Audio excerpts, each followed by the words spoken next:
Okay, so apparently I'm retarded and I cannot do math, so I apologize about that. I'm going to redo this. Reg show threshold lists for AMC and GameStop. We're going to go over it real quickly and see what this is all about. So reg show rule 203C6 is what we're going to be talking about, and 203 is borrowing and delivery requirements. Paragraph C, definitions. Paragraph 6, subsection I is what we're going to be looking at specifically. That's how we get the 203C6.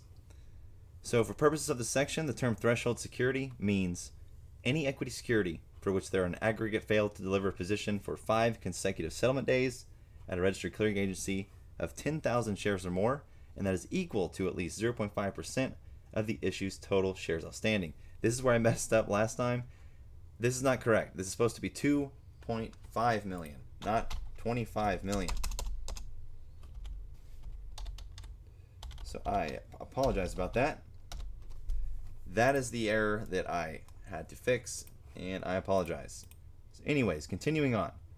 The floor is at least 2.5 million shares for AMC being on the list from the get-go. Now, on top of that, we also have more than the NYSE that reports this threshold data. There's also ETFs as well. And when we take a look at that, we see here AMC was on the NYSE. If we look at the market share, we can factor a share amount that we could calculate based on that. So if anyone would like to do that, you're more than welcome to. Here's the percentages of market share for tape A last week for AMC. Since we know it has to be 5 consecutive days, we know that at least last week up till Friday, we could use this data to determine a ceiling. So using this 30.33% of the market share, we can factor how many shares possibly we're looking at as far as the fails. But then there's more than that. So if we check ARCA, NYSE ARCA, we also see XRT show up on here as well, which is GameStop. So a GameStop ETF is on there as well, likely due to the Russell transition, so keep that in mind.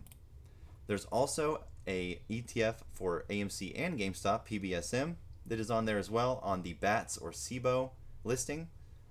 So once we factor in all this, it could be a little bit more than what we originally thought. Again, sorry about the mathematical error on the last video. That's basically it.